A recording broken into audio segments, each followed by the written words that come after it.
Olá, pessoal, sejam todos bem-vindos aqui a mais uma aula, né? Hoje a nossa aula vai ser um pouco mais curta, né? Vai ser um pouco mais breve, mais objetiva, embora a gente vá abordar um tema delicado. A gente vai falar um pouquinho sobre a rejeição, né?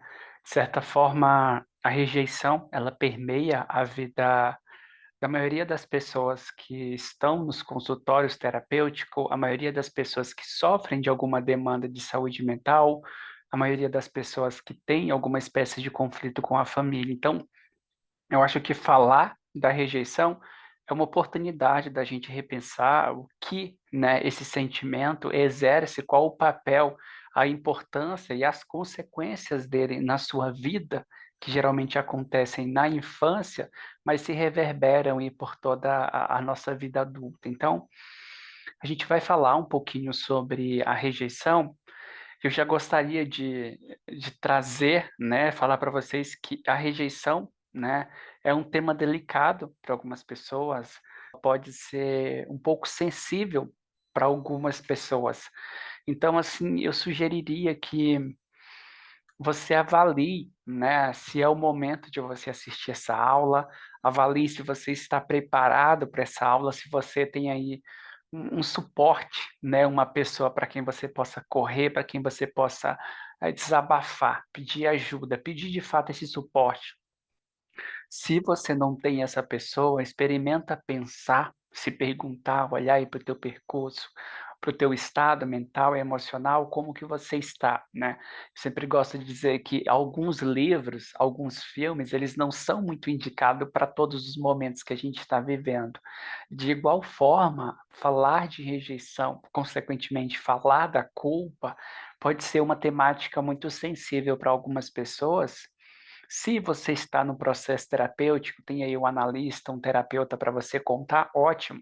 Essa aula caiu como uma luva. Você vai assistir essa aula e poder levar depois, né, os insights que você tiver nessa aula para o seu terapeuta, para vocês conversarem acerca do que você tomou, né, como clareza do que você se identificou e, consequentemente, aí, trazer uma possibilidade, né, de maiores insights com a ajuda desse analista, desse terapeuta, tá bom? Queria ter esse cuidado, né, de trazer isso para vocês, pensarem se essa aula é para vocês ou se é o momento para vocês verem essa aula, tá bom? Então, se sim, se você decidiu, é o momento para ver essa aula, pega aí um suco, pega uma água, pega um vinho, vai fazendo as suas coisas, fazendo o seu exercício, enquanto você ouve essa aula, né? Ela é delicada, ela é sensível, mas também pode ser uma oportunidade de autocuidado, né? Que advém desse processo de autoconhecimento, tá bom? Tamo junto, vamos para a aula.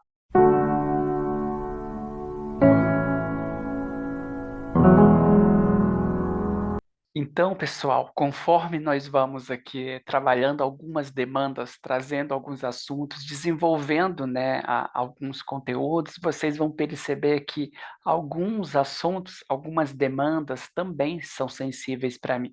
Algumas demandas também vão tocar, né, no pouco da minha história, no pouco do meu percurso, e, consequentemente, isso vai mexer um pouco com o meu estado de humor, vai mexer um pouco com a minha, né, expressão, a minha dicção, o meu vocabulário, a forma que eu me expresso, etc. Então, um pouco mais pausadamente, com esse toque mais sensível para a gente falar desse assunto, eu gostaria de já começar trazendo algumas espécies de questionamento. Por exemplo, o que que você entende que a rejeição ela significa na sua história, no seu percurso? Como que foi experimentar esse papel e qual a função da rejeição na sua vida, na sua história, nesse percurso que você faz? A rejeição, assim como qualquer outro sentimento ou emoção, traz a expressão de um desequilíbrio, de algo que deu errado e tenta chamar a nossa atenção para aquilo que deu errado. Nesse sentido, né, para pensar aí na sua história, em que momento você começou a tomar consciência, dessa rejeição por parte de uma mãe, por parte de um pai, de um amigo, em relacionamentos conjugais? Em que momento, em que época da sua vida essa rejeição se tornou parte da sua história? E eu vou defender muito a ideia de que a rejeição ela traz uma função muito significativa. Ela, assim como a tristeza, traz a preservação dos nossos vínculos. Ou seja, todas as vezes que a rejeição se manifesta, existe uma ameaça de vínculo falando a respeito da neurociência afetiva. Se você ainda não assistiu o nosso vídeo, os 7 sistemas fundamentais, as emoções segundo o Jack Panksepp, eu recomendo que você assista esse vídeo, está aqui no nosso percurso, no primeiro módulo, para depois você mergulhar nessa aula, tá? Vai fazer mais sentido para você. Mas dentro desses 7 afetos, nós temos um afeto que é o vínculo, né? A necessidade de se sentir amado, a necessidade de se sentir aceito, de se sentir pertencente a um grupo, a uma família, a uma pessoa. Essa necessidade de pertencimento, todos nós vivenciamos, até todos os mamíferos vivenciam essa necessidade de pertencimento a um grupo. Ainda na primeira infância, alguns mamíferos vão a crescer, se isolar, porque é parte do instinto dele, mas até essa capacidade de ter necessidade de pertencer também reverbera, está presente em todos os mamíferos. Como exceção nos répteis que não dispõem desses 7 sistemas afetivos aqui, que a neurociência comprova que existem em todos os mamíferos, tanto o pet que você tem na sua casa, como eu aqui, você aí, etc. Então, essa culpa, essa angústia, ela vem nesse sentido de preservar um vínculo que está ameaçado. Não se sentir amado, não se sentir pertencente a um grupo, primitivamente vai corresponder a não ter garantia de sobrevivência. E quando eu falo garantia de sobrevivência, é claro que eu estou falando de uma maneira muito primitiva, mas se nós pararmos para pensar que todos os nossos afetos, ou seja, essas necessidades afetivas como de sobrevivência, pertencimento, vêm dessas zonas do cérebro mais primitiva, como o tronco encefálico, e depois chega na região neocórtex. Então, se ela surge nessa região mais primitiva, a ideia de que eu preciso pertencer para sobreviver também é primitiva. Então, a ideia de estar inserida em um grupo não é só uma necessidade porque faz bem, porque possibilita o desenvolvimento, mas, sobretudo, primitivamente garante a sobrevivência. Então, nós nos adequamos, nós pagamos preços, nós aceitamos toxicidades e muitos outros espécies de cobrança para continuar pertencendo a um grupo. Então, pensa aí na sua primeira infância em relação aos seus pais, aos seus primeiros anos de vida na escola, quais foram os preços que você teve que pagar para ter essa sensação de pertencimento, para não se sentir rejeitado, para não se sentir excluído em um grupo e assim sucessivamente. Para pensar aí através desses questionamentos. E aí, um outro ponto que eu gostaria muito de compartilhar com vocês, é que é de extrema sensibilidade para mim, é uma entrevista que eu assisti da atriz e jornalista Marília Gabriela, em que ela está dando uma entrevista no podcast, e ela fala a seguinte frase: eu definitivamente me tornei quem eu me tornei para fugir da rejeição. Eu definitivamente me tornei quem eu me tornei para fugir da rejeição. Vocês têm ideia do peso dessas palavras? Têm ideia da profundidade dessas palavras? Do quão uma pessoa que traz uma fala dessa em meio a uma nação toda assistindo essa entrevista está abrindo o peito e revelando as suas feridas, revelando o seu grau de vulnerabilidade. E aqui eu já aproveito para trazer uma observação que eu tenho em relação à clínica, que a maioria dos pacientes que nessa primeira infância, do 0 aos 6, 7 anos, experimentaram um sentimento de rejeição em relação ao pai, à mãe ou a essas figuras cuidadoras, vai ter um medo terrível de exposição. Vai temer a exposição, porque a ideia de exposição significa expor essa exclusão, aquilo que nós tanto exercemos um papel, aquilo que nós tanto nos esforçamos para esconder, essa ideia de rejeição. Imagina aí se você tem, durante o teu percurso, na primeira infância, ou até hoje, algum grau de timidez, né? algum grau assim de insegurança. O Freud vai atribuir muito através da psicanálise que a timidez está muito ligada a um orgulho, né? Um orgulho. Por que um orgulho?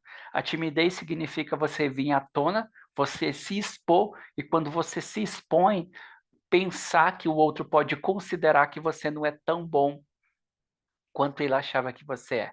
Do outro perceber em você uma falha, um defeito, uma não perfeição, uma humanidade que está presente em todos os seres humanos. Então, se expor, esse medo de se expor, essa ideia de timidez, está muito ligado, né, dentro da psicanálise, a essa ideia de orgulho, que vai parafrasear no sentido de que eu não me exponho, eu não estou constantemente me expondo, e aqui o expor não é como uma regra, não é você precisa se expor, mas é se a exposição, em certo grau, te causa um desconforto que incomoda, que te impede, quando necessário, de se expor, de falar para pessoas, de apresentar um trabalho na faculdade, e assim sucessivamente, essa timidez está ligado a esse medo da exposição, que está ligado a esse orgulho, que vai expor essa ideia de imperfeição. Ou seja, me expor é evidenciar a minha imperfeição. E a ideia de imperfeição está ligada a essa ideia de rejeição. Para linkar isso com a tua vida e com os teus momentos e traz um pouco isso à tona. Eu poderia até trazer um pouco assim da minha história, do quão eu tive dificuldade em romper essa ideia de exposição. Claro que eu vou compartilhar mais adiante com vocês que eu também trago as minhas histórias de rejeição, que eu também trago essa sensação de inadequação. E como consequência, me expor, estar diante de pessoas, gravar uma aula dessa para vocês, foi algo que em certo momento pareceu impossível para mim ter uma capacidade de verbalizar para pessoas, de transmitir o que eu entendi, o que eu estudei assim, sucessivamente. E aí um grau de esperança muito gigantesca para todo mundo que exerce e vive uma timidez, ou para todo mundo que sente uma ideia de rejeição, que isso é ressignificativo, ou seja, dá para ressignificar. Não dá para se livrar, não dá para arrancar esse sentimento, arrancar essa memória, arrancar essa ferida de dentro de você. Como não dá para arrancar nenhuma outra ferida, como não dá para desfazer nenhum outro trauma. Mas mudar a tua perspectiva em relação a essa rejeição, atribuir um valor, atribuir um significado a ela, é possível, e eu estou aqui para provar que é possível, né? Mais adiante eu vou compartilhar um pouco da minha história com vocês. Mas a respeito dessa fala da Gabriela de que eu me tornei definitivamente para fugir da rejeição, traz um significado nas palavras, mas, sobretudo, o que mais me chamou a atenção nessa fala dela é a clareza, ou seja, o grau de consciência que ela tem em relação ao que ela se tornou, por que ela se tornou e de quem ou do que ela estava fugindo quando ela se tornou aquilo. Esse grau de consciência que faz a diferença em todas as nossas relações. Uma mínima consciência é necessária para a gente se relacionar com o outro. Se eu não tenho essa mínima consciência sobre a minha própria história, sobre as minhas limitações, e assim sucessivamente, eu não tenho uma capacidade básica de me relacionar com o outro a ponto de compreender o que pertence a ele e o que pertence a mim. Se eu não consigo fazer essa diferenciação, isso se mistura e o que machuca a mim, consequentemente, vai machucar a ele, e o que fere ele, consequentemente, pode ferir a mim. Então, esse grau de consciência que é apresentado nessa fala é algo que se encontra de forma muito fragmentada nas pessoas que vivenciam a rejeição. Primeiro ponto, porque nós que vivenciamos ou que temos esse sentimento de rejeição, fugimos da rejeição tanto quanto uma pessoa foge de um trauma. Fugimos da rejeição tanto quanto uma pessoa que é alcoólatra está, de alguma forma, fugindo da realidade. Ou seja, tocar naquela ferida, olhar para aquilo, traz essa ideia de inadequação, de não ser adequado para ser amado. E aí essa inadequação vai se estender para o campo profissional, vai se estender para o campo conjugal, para o campo social e assim sucessivamente, e ainda validar, ou seja, reforçar dessa ideia de que eu não tenho uma capacidade de falar para pessoas, de me expor diante de pessoas, por medo de que essa inadequação, essa rejeição venha à tona e, consequentemente, eu saia desse pedestal de perfeição de personagem que eu exerço. Então, o que eu quero dizer é que não é errado, de forma alguma é errado, é invalidado que você exerça determinados personagens, que você busque determinados caminhos, que você se torne determinadas pessoas, que você faça determinadas coisas ou que você use determinadas máscaras para, de certa forma, conviver no meio da sociedade, para chegar onde você deseja chegar, mas que isso não seja motivado por esse fugir da rejeição. E se você está fugindo da rejeição, há algum grau de clareza nisso? Há alguma capacidade de olhar para esse passado e compreender do que você está fugindo? Há uma maturidade, um grau de consciência suficiente para perceber e reconhecer que eu estou fazendo determinada faculdade, eu estou fazendo determinada coisa, eu estou escolhendo determinada opção para fugir de outras, para fugir de alguém, para fugir de uma história, para fugir de uma parte de mim mesmo. E aí, nesse processo de trazer esse reconhecimento, seria a mesma ideia de dizer que sim, em certo grau, hoje, para nós vivermos em sociedade, para nós construirmos, sobretudo, uma carreira profissional, nós precisamos exercer determinados personagens, nós precisamos exercer determinados papéis e nós precisamos usar determinadas máscaras para conviver, para transitar entre esses cargos, entre essas profissões. Porque o capitalismo ele não é muito direcionado para a saúde mental. Tanto que o capitalismo não está absolutamente nem um pouco interessado se você é quem você realmente é ou se você finge ser quem você é.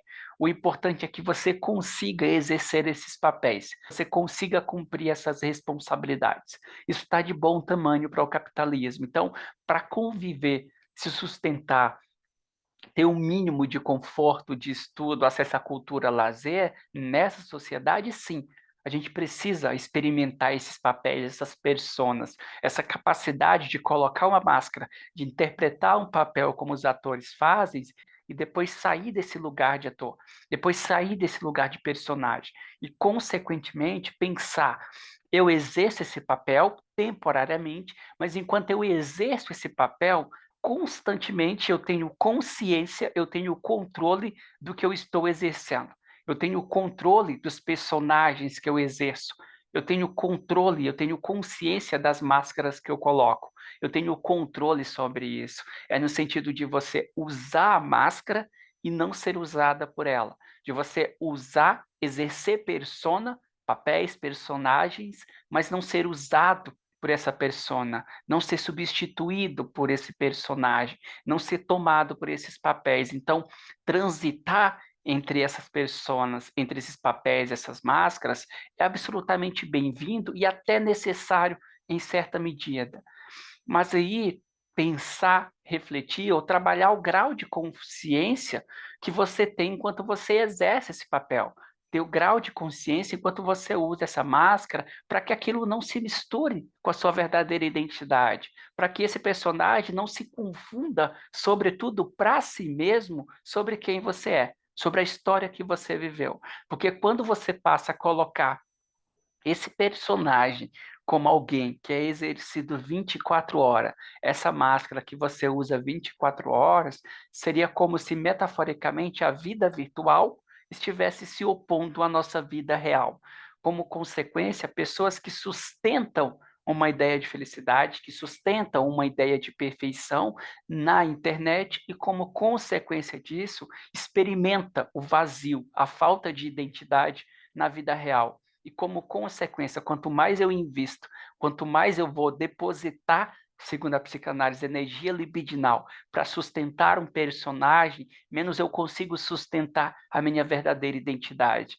E os ruídos do mundo, ou seja, as várias opções, os padrões, né? Aquilo que é imposto que você precisa ser, aquilo que é imposto que você precisa parecer, ele não nos convida, ele nos obriga a parecer, ele nos obriga a exercer. Então, ter consciência, guardar essa mínima consciência sobre esse personagem, sobre essa máscara que você está utilizando, traz uma sanidade para a tua identidade, traz um resgate para essa identidade quando está com a família, quando está com as pessoas que aceitam esse verdadeiro eu, imperfeito, ferido, traumatizado e assim sucessivamente.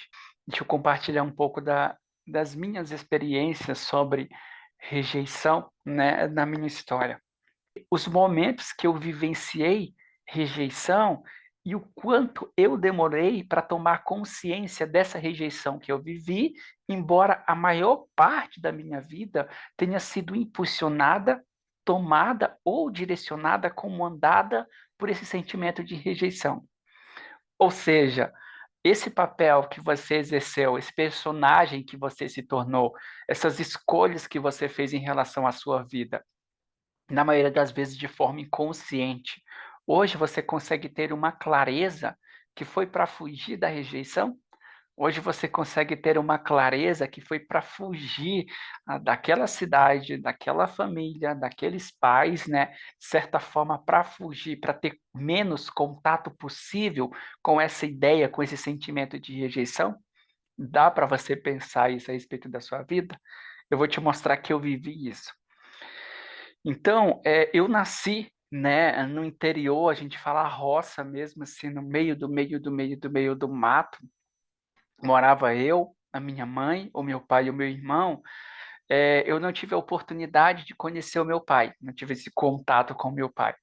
Mas, assim, conforme você vai convivendo, você vai escutando histórias e histórias e histórias. E eu cresci ouvindo que meu pai, né, sobretudo da minha avó, que meu pai era uma pessoa muito mal, assim, que meu pai principalmente nesse tempo, né, um pouco mais machista, agredia muito a minha mãe, era extremamente violento, etc. E não bastasse ouvir essas histórias, eu cresci com a ideia da minha avó me contando que eu era muito parecido com o meu pai. Eu tinha 6, 7 anos, que você é muito parecido com o seu pai, você é a cara do seu pai, você me lembra muito do seu pai. E é interessante pensar que a minha mãe se casou com o meu pai porque a minha avó não deu essa opção para ela casar, simplesmente escolheu o marido, como era típico daquele tempo, e determinou que ela iria casar com ele. Então a minha mãe casou com o meu pai, vivenciou todas essas experiências, e aí quando a minha avó falava que eu era a cara do meu pai, que eu parecia muito com o meu pai, eu não conseguia, como criança, assimilar que ela estava se referindo à minha aparência, exclusivamente, até onde eu entendo, à minha aparência. Quando ela falava você é igual ao meu pai, eu entendia comportamento, eu entendia personalidade, eu entendia grau de maldade. E por muito tempo, sobretudo quando criança e na adolescência, eu introjetei muito dessas falas. Cresci um adolescente incapaz de sustentar uma amizade, cresci um adolescente incapaz de tolerar as vontades do outro, cresci um adolescente muito egoísta, minimamente compreensivo de que precisava do outro para sobreviver. Até então eu tive a oportunidade de morar sozinho e, como consequência, esse conviver com pessoas me retirou daquele ambiente, a espécie de fuga dessa rejeição, e eu comecei a construir as minhas próprias experiências, comecei a construir os meus próprios aprendizados e, como consequência, eu fui desconstruindo. Não, peraí, eu não sou tão mal, peraí, eu não sou tão ruim, peraí, eu não sou tão egoísta. E isso foi se desconstruindo com as vivências que eu pude viver.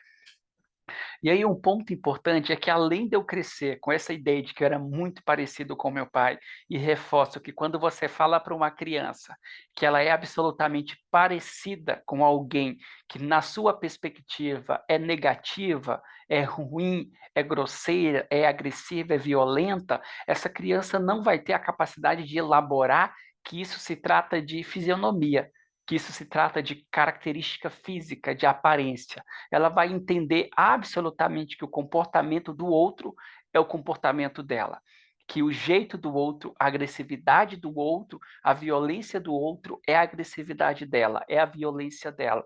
E como consequência, a criança vai introjetar aquilo que você falou. A criança vai introjetar a fala que você trouxe e a raiva que ela vai adquirir, a não aceitação que ela vai adquirir, não é de você que está verbalizando, é dela mesma, por ela ser quem ela é, por ela ser da forma que ela é. E imagina a possibilidade de baixa autoestima que essa criança vai ter na vida adulta.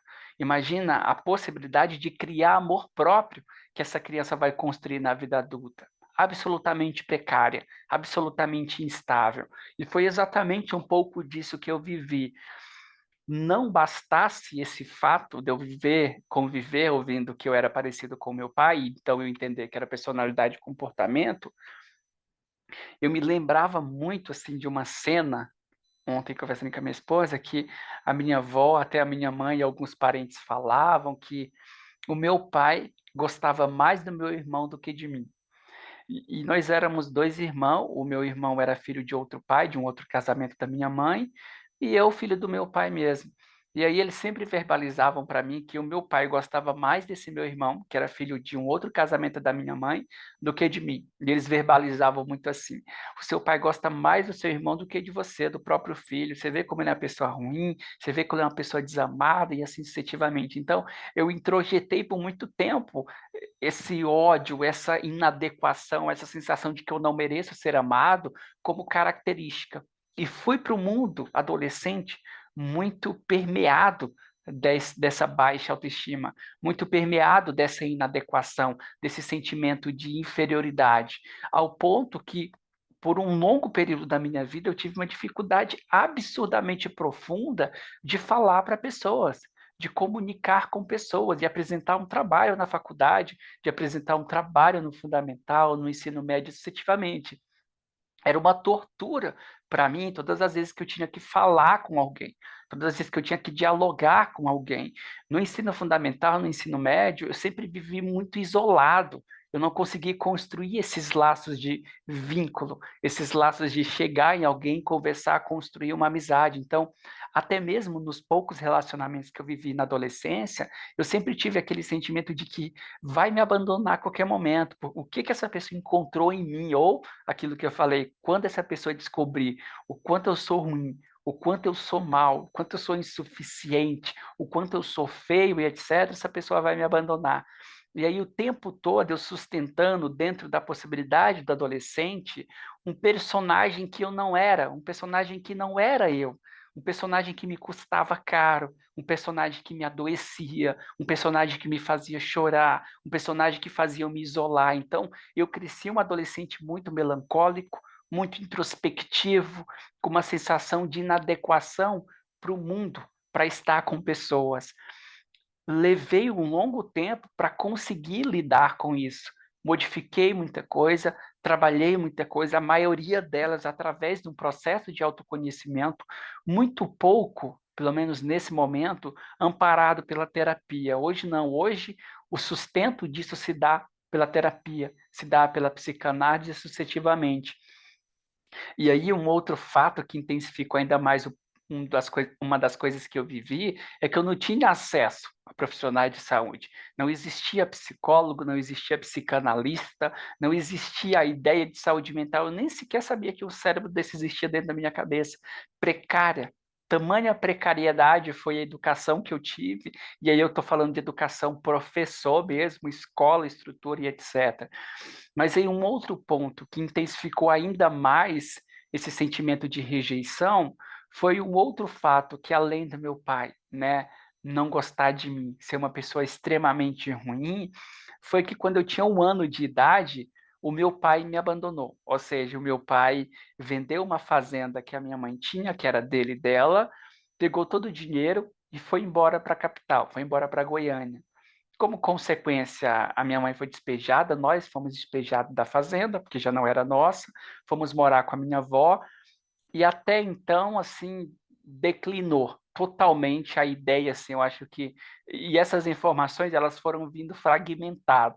Um dia era falar que o meu pai era ruim, e você parecia com seu pai, o outro dia que seu pai gostava mais do seu irmão do que de você, e outro dia você sabia que seu pai te abandonou quando você tinha 1 ano de idade, e nunca quis saber de você. Então, Hoje, no meu registro, eu não tenho, né, no meu sobrenome, o nome do meu pai. Eu não carrego esse sobrenome dele, é somente da minha mãe, porque eu não tive nem a possibilidade de ser registrado por ele. Até a isso ele se negou. Então, eu cresci na adolescência extremamente ferido nesse sentido de rejeição, aquela sensação de inadequação para tudo que eu fazia, em tudo que eu fazia, ao ponto que eu não conseguiria jamais, até os meus 16, 17 anos, chegar para uma pessoa e conversar com um estranho que eu nunca vi na vida. Eu não tinha essa possibilidade. Mas, de certa forma, esse incômodo que essa rejeição fez, esse ferir constantemente que eu sentia, me impulsionou para buscar novas experiências. Eu lembro que eu pensava assim: a vida não deve ser só isso aqui. Não deve existir só essa cidade, não deve existir só esses vínculos, não deve existir só esse estudo. E eu queria ampliar essas experiências e, sobretudo, conforme eu fui tendo contato com a minha madrinha, que era psicóloga, e a partir disso eu pude conhecer um pouco de saúde mental, livros, etc., eu defini, coloquei na minha cabeça que eu ia conhecer o meu pai.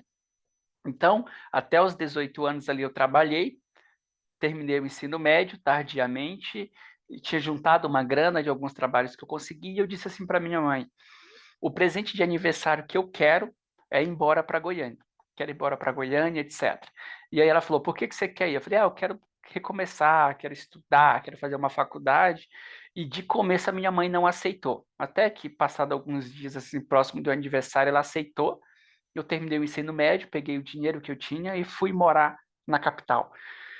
Foram, assim, dias terrivelmente difíceis, assim, de você passar fome, de você ter dificuldade em pedir ajuda, esse orgulho, essa sensação de eu não posso pedir ajuda para minha mãe, eu não posso pedir ajuda para minha avó, para minha tia, porque eu não mereço essa ajuda, essa rejeição sempre permeando os meus pensamentos, as minhas escolhas. Mas aí, quando eu fui para a capital, existia um desejo escondido, latente, que até então eu não tinha tomado consciência, que era a necessidade, a vontade, a curiosidade de conhecer o meu pai por mim mesmo. De ter o meu primeiro contato, acho que a única coisa que eu tenho do meu pai é uma foto, que ele está me segurando no colo de 1 ano, mas essa vontade de olhar para ele e falar: esse cara é o meu pai, aqui está a pessoa que foi responsável, de certa forma, por eu estar aqui, etc. E dá muito orgulho para esse pai. A necessidade que eu tinha de que meu pai soubesse quem eu era, como eu me parecia, o que eu fazia. Naquela época eu trabalhava numa empresa muito grande em Goiânia, assim, quando eu estava lá, eu comecei a entrar nessa empresa, a necessidade que eu tinha de que ele soubesse que eu trabalhava num dos maiores shoppings da cidade, que eu estava fazendo faculdade de psicologia, que eu tinha me tornado um adulto responsável, era tão gigante que por dias e dias consecutivamente, contando com a ajuda de patrões, né, pessoas que me deram emprego, eu consegui encontrar o endereço e o número do meu pai. Por 5 vezes, eu não pensei assim, no dia seguinte, ao conseguir o número dele, eu já fui diretamente na casa dele. Por 5 vezes seguidas, eu tentei estabelecer um contato com ele e eu não consegui, porque através da portaria, ele disse que não queria me receber. Então, 5 vezes eu bati na porta dele e 5 vezes ele falou que eu não era filho dele, que ele tinha outros filhos e assim sucessivamente. Ter essa iniciativa de ir em encontro com essa rejeição foi um insight perfeito que eu precisava na minha vida. Porque a partir do momento que eu não só escutei que eu era rejeitado pelo meu pai, que eu não só escutei que ele me abandonou, que ele foi embora, que eu não só escutei que ele era ruim, mas o momento que eu tomei, né, as rédeas, entre aspas, da minha vida e me coloquei aí até essa figura que todos pintavam de determinada forma e quis vivenciar isso por mim mesmo. E aí eu percebi uma negação, uma barreira da parte dele, uma de fato rejeição por parte dele para comigo. Essa chave virou. Eu tomei essa consciência de que não é só uma fala que construíram. De fato houve um ato de rejeição. E aí trazer o reconhecimento, e é óbvio, gente, que para um jovem, para um adolescente, absolutamente que doeu, absolutamente que eu fiquei devastado com aquilo. Eu lembro que eu entrei numa depressão muito profunda nesse momento, aí eu fui para terapia, consegui ressignificar alguma coisa, mas assim, o pontapé inicial de todo esse processo, dessa virada de chave, foi eu perceber que, na verdade, quando eu reconheci, quando eu tentei esse contato, falar assim, não há distância, não há pessoas, não há família, eu estou aqui, você quer me conhecer? Desce, pega esse elevador, desce desse prédio, atravessa essa grade e vem aqui me dar um abraço. E aí eu ouvi um não. Um não, ouvi 5 não, que não queria me conhecer, que eu não era filho. Eu falei, agora é a hora de eu seguir. Agora é a hora de eu fazer o meu percurso, de eu fazer a minha própria história, porque a rejeição está dada, ela está estampada, ela de fato aconteceu e é uma realidade. Então, esse é um dos pontos que eu poderia defender para vocês. O contato com essa realidade, o contato com essa rejeição, possibilita o reconhecimento. E o reconhecimento disso, o tempo todo a realidade te conectando com essa rejeição, é a única possibilidade para aceitação. Ou seja, eu tive que reconhecer, eu tive que viver, sentir por mim mesmo essa experiência de rejeição, não terceirizada, verbalizada pelo outro, e, consequentemente, através desse viver, eu tive o reconhecer, eu consegui reconhecer que essa rejeição era real, eu consegui entender que essa rejeição aconteceu, e através desse reconhecimento eu consegui entrar no processo de aceitação. E sim, pai é uma figura que sempre vai fazer falta na figura de indivíduo. De algum modo, essa ausência vai ser sentida. Mas a partir dessa tomada de consciência, a rejeição não ditou mais os caminhos da minha vida. Ela não ditou mais as escolhas que eu iria fazer, os personagens que eu iria sustentar. E óbvio que eu disse que não dá para se arrancar uma memória, não dá para se arrancar uma ferida, um trauma de rejeição. Isso permeia a minha vida até hoje. Existem elementos, momentos que eu me pego reconhecendo essa ideia de rejeição, mas eu tenho consciência. Hoje, tomar consciência de quando a rejeição, esse sentimento de rejeição, o meu comportamento está sendo impulsionado por esse medo de rejeição, hoje é mais possível para mim. Hoje é mais fácil de eu fazer e de eu lidar com ele. Então, a ideia é dizer, dentro da tua realidade, dentro da tua possibilidade, sobretudo se você conta com apoio terapêutico, existe a possibilidade de você vivenciar essa rejeição, de você reconhecer essa rejeição. Metaforicamente, vamos pegar aqui o fim de um relacionamento como ideia para você entender o processo de, né, reconhecimento para depois aceitação.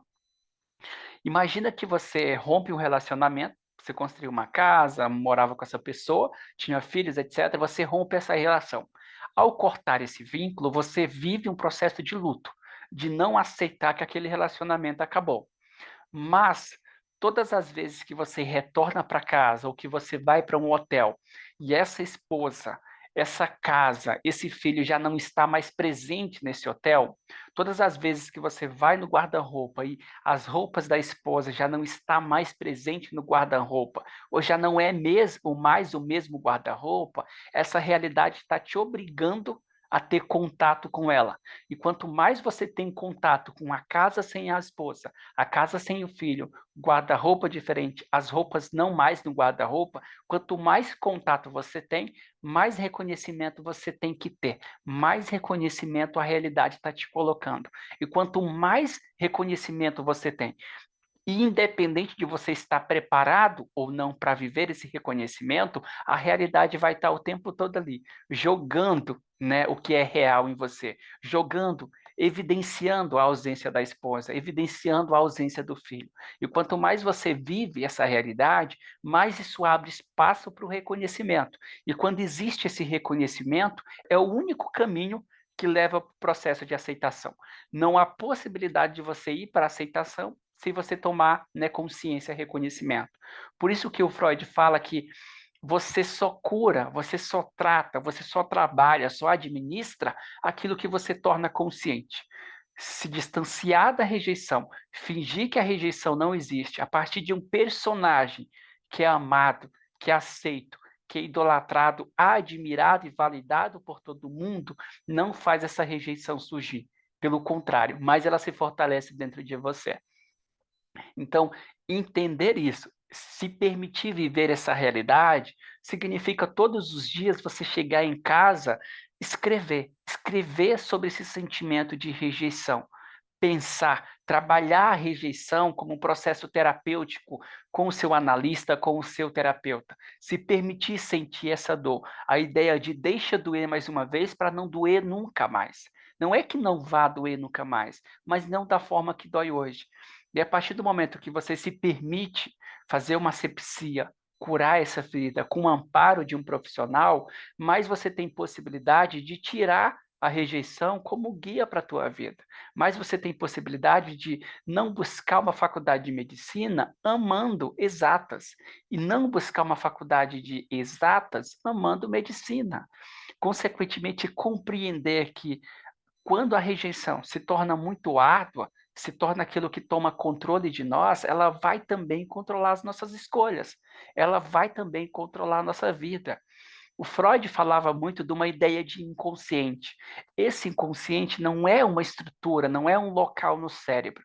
Esse inconsciente é uma metáfora, seria uma espécie de simbologia, é algo simbólico. Ou seja, a neurociência hoje comprova que 90% dos pensamentos que nós temos, das memórias que nós buscamos, etc., do espaço que eu estou vendo, das escolhas, decisões que eu tomo, está baseado nessas memórias, está baseado no meu percurso, nas minhas feridas, nos meus traumas, nos meus momentos felizes, nos meus momentos tristes. Ou seja, se, de certa forma, o teu passado, as tuas memórias estão condicionando as tuas escolhas de forma inconsciente, não olhar para esse passado, não reconhecer, não tomar consciência dessa ferida, dessa rejeição, abre possibilidades para que isso se torne ainda mais inconsciente, para que essas escolhas se tornem ainda mais pautada para a ideia de fugir da rejeição do que buscar o reconhecimento dela.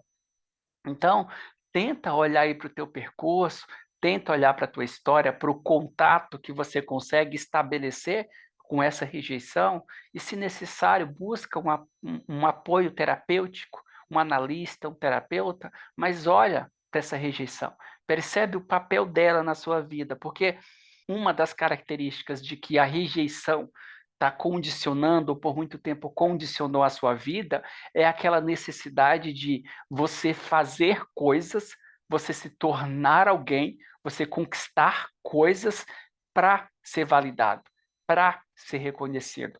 Uma metáfora muito comum na primeira infância é que aquela filha que foi a primeira filha e que viveu, ou qualquer outra filha ou filho que viveu um sentimento de exclusão dentro de um vínculo familiar, que viveu um sentimento de rejeição, essa filha ela vai se tornar a melhor filha.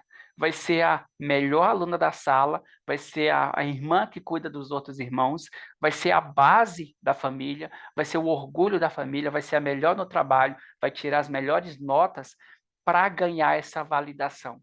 Ou seja, você passa a cuidar de todo mundo porque você quer cuidado. Você passa a amar, a tratar todo mundo para você ser tratado. Você passa a cuidar, a prestar favores, a tentar agradar todo mundo para você ser agradado. Esse ato de ser o filho bonzinho, de ser a filha bonzinha, ser o filho perfeito, a filha perfeita, está sustentado por uma ideia de rejeição. Ou seja, eu sou essa perfeição porque na menor falha, no menor erro que eu cometo, eu corro a possibilidade de perder essa validação. E hoje, as redes sociais possibilitam essa espécie de construção da realidade que eu quero viver, construção desse personagem que eu quero parecer, como forma de amenizar, né, essa ideia de rejeição. Mas isso não tira de você aquilo que você é. Não apaga processo terapêutico nenhum, apaga da sua história o que você viveu nessa história. Não há para onde fugir quando você está fugindo de si mesmo. Não importa se você tiver a melhor casa, o melhor carro, o melhor trabalho, o melhor emprego, as melhores pessoas, se a rejeição é parte da sua história, ela está aqui dentro. Ela está conectada a você. E aí, qual que é o diálogo que você estabelece com essa rejeição? Na psicanálise, a gente tem um trabalho que é muito sustentado pela tomada de consciência, ou seja, quando você toma consciência daquilo que está doendo, daquilo que você está sentindo, do peso ou da validação do significado que um sentimento, uma experiência como da rejeição tem na sua vida, você se torna senhor dela. Se torna senhor dela de perceber que essa rejeição é uma parte da sua história. Essa rejeição desrespeita a alguns vínculos e não a todos os vínculos.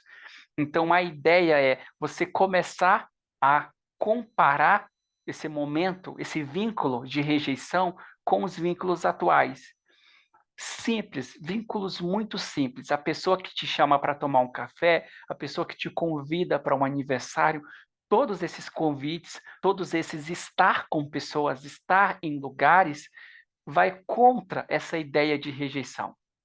Mas como a rejeição geralmente está ligada a figuras que estão amparadas por essa ideia de heróis, por essa ideia de autoridades, por essa ideia de hierarquia, é muito difícil você conseguir pegar uma rejeição de um pai, uma rejeição de uma mãe de figuras cuidadoras e dissipar essa rejeição, desconfigurar essa rejeição a partir da convivência com outras pessoas. Então, eu preciso ter X convivência com pessoas, eu preciso ter X validações, entre aspas, no mundo, para medir, diminuir, se comparar um pouquinho com essa ideia de rejeição.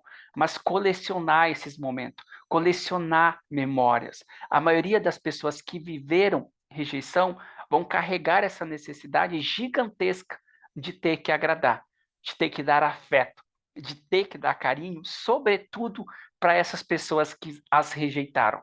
Sobretudo para esses indivíduos que não conseguiram aceitar elas como elas são. Se eu não consigo dar afeto, se eu não consigo dar abraço, se eu não consigo estar presente, se eu não consigo usar as 5 linguagens do amor do Gary Chapman, eu vou usar a distância.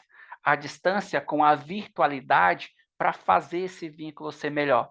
Eu vou usar desculpas, eu vou usar pessoas, eu vou usar objetos, eu vou usar o financeiro como possibilidade de ter vínculo com essa pessoa, de tentar conquistar a validação. Então, pensa no seu percurso, quanta coisa você buscou, quantas pessoas você se tornou para ganhar essa validação. Não é simples identificar, gente, porque é inconsciente. A rejeição, esse sentimento de rejeição, e como que ela vai sustentar, né, configurar, administrar, guiar a tua vida, está amparado por uma inconsciência. Então, um processo terapêutico para identificar essas repetições é uma ótima opção para ajudar a trabalhar essa demanda da rejeição. Mas começa aí, começa a comparar, começa a experimentar o pensamento. Falo que o nosso cérebro, a nossa mente, essa capacidade de imaginar, de fantasiar, é o nosso teatro particular. É onde você pode fantasiar, é onde você pode imaginar. Então, começa a fantasiar na tua mente, dá um espaço para essa rejeição. Olhar para ela, encarar essa rejeição e falar: sim, eu aceito você como parte da minha história. Eu aceito você como parte fundamental de ter constituído a pessoa que eu sou, de ter me direcionado para onde eu estou hoje. Mas eu preciso assumir o controle dessa vida. Eu preciso assumir o volante desse carro. Será que o momento não é agora? Será que você consegue olhar para essa rejeição, estabelecer um diálogo para ela? Porque quanto mais você aumenta o reconhecimento dessa rejeição como uma parte real e, de certa forma, até fundamental da sua vida, mais você abre a possibilidade para reconhecer que, muitas vezes, essa rejeição dos pais, essa rejeição dessas figuras cuidadoras, não se dá pelo ato de eu vou te fazer mal, eu vou te rejeitar para você se sentir mal. Muitas vezes, assim, ou todas as vezes que a minha avó me disse que eu era parecido com meu pai, ou que meu pai gostava mais do meu irmão do que de mim, não era no sentido de eu vou te contar isso para te fazer mal, mas era no sentido de evidenciar o quanto ele era uma pessoa ruim, o quanto ele foi errado, o quanto ele não foi afetuoso e etc. Então, na maioria das vezes que esse ato de rejeição acontece, ele não acontece no sentido de eu vou te rejeitar, eu vou te odiar, eu vou fazer mal a você. De certa forma, para a maioria dessas pessoas que não têm o grau de clareza de buscar um processo terapêutico como nós temos hoje, é o padrão de repetição. Repete uma repetição. E aí, se de fato você quiser trazer um significado para essa ideia de rejeição, vai conhecer mergulha um pouquinho na história da sua mãe, na história dos seus avós, vai conhecer o percurso dele, como que foi a criação dessa mãe, a criação desse pai, desse avô, e possa ser que você consiga desviar um pouquinho esse olhar de pessoa ferida, de pessoa machucada, de pessoa vítima, para olhar que esses pais, essa mãe, esses avós também, de certa forma, foram vítimas. Vítimas de outras pessoas que foram vítimas de outras pessoas. Então, não foram eles que escolheram você e falaram, eu vou replicar aqui esse sentimento de rejeição. Às vezes, isso é passado de geração em geração, mas você tem a possibilidade de quebrar isso com a próxima geração, através dessa aula, através do processo terapêutico, através do processo de autoconhecimento. Me diz aí, pessoal, se essa aula, se essas palavras, de certa forma, fizeram sentido para você, se trouxe algum insight. Começa aí a perceber os padrões de repetição, começa a perceber quantas coisas, quantas profissões, quantos cursos, quantas agradabilidades você fez no mundo para diminuir essa sensação de rejeição. E pensa, né, o papel da rejeição na sua vida, porque muitas vezes ela garante a sobrevivência ou garante até uma estabilidade para algumas pessoas. Gosto muito de uma frase que diz que não é a psicologia que detém a verdade sobre a loucura, mas a loucura que detém a verdade sobre a psicologia, no sentido de que no momento que você está vivendo, no acordo que você teve no passado, no que você viveu, a culpa pode ter tido um papel muito mais importante, ter sido uma base muito mais sólida para você chegar onde você chegou do que ela é hoje. Então, de novo, está na hora de tentar assumir esse volante. Está na hora de começar a guiar esse caminho, tendo consciência que ela está ali, tendo uma aceitação que ela faz parte da sua história, mas que ela não pode, de forma alguma, ser passado para a próxima geração. Tá bom? Comenta aqui embaixo se essa aula fez sentido para você. Comenta aqui se você conseguiu ter alguns insights. Compartilhe esses insights comigo. Traz a sua contribuição a respeito da aula, porque significa muito para nós.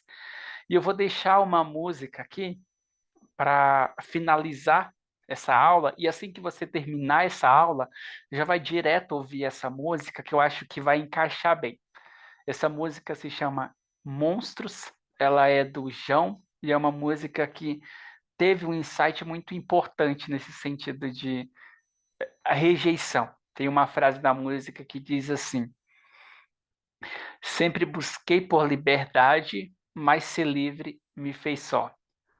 Tudo que eu poderia ou tudo que eu queria dizer é olhar para aquela criança e falar: tudo isso é necessário para quem você vai ser. No sentido de que a criança que você foi, da forma que ela foi, com os erros que ela cometeu, com os traumas que ela teve, foi absolutamente necessário para você ser quem você é hoje, para você estar assistindo essa aula que você está assistindo. Então há de se ter um pouco de compaixão pelo quanto ela foi forte, pelo quanto ela conseguiu sobreviver. E você só pode fazer isso honrando essa criança agora adulto. Então ouça essa música, coloca um fone bem alto e faz o fechamento dessa aula, tá bom? Beijo no coração de vocês e até a próxima.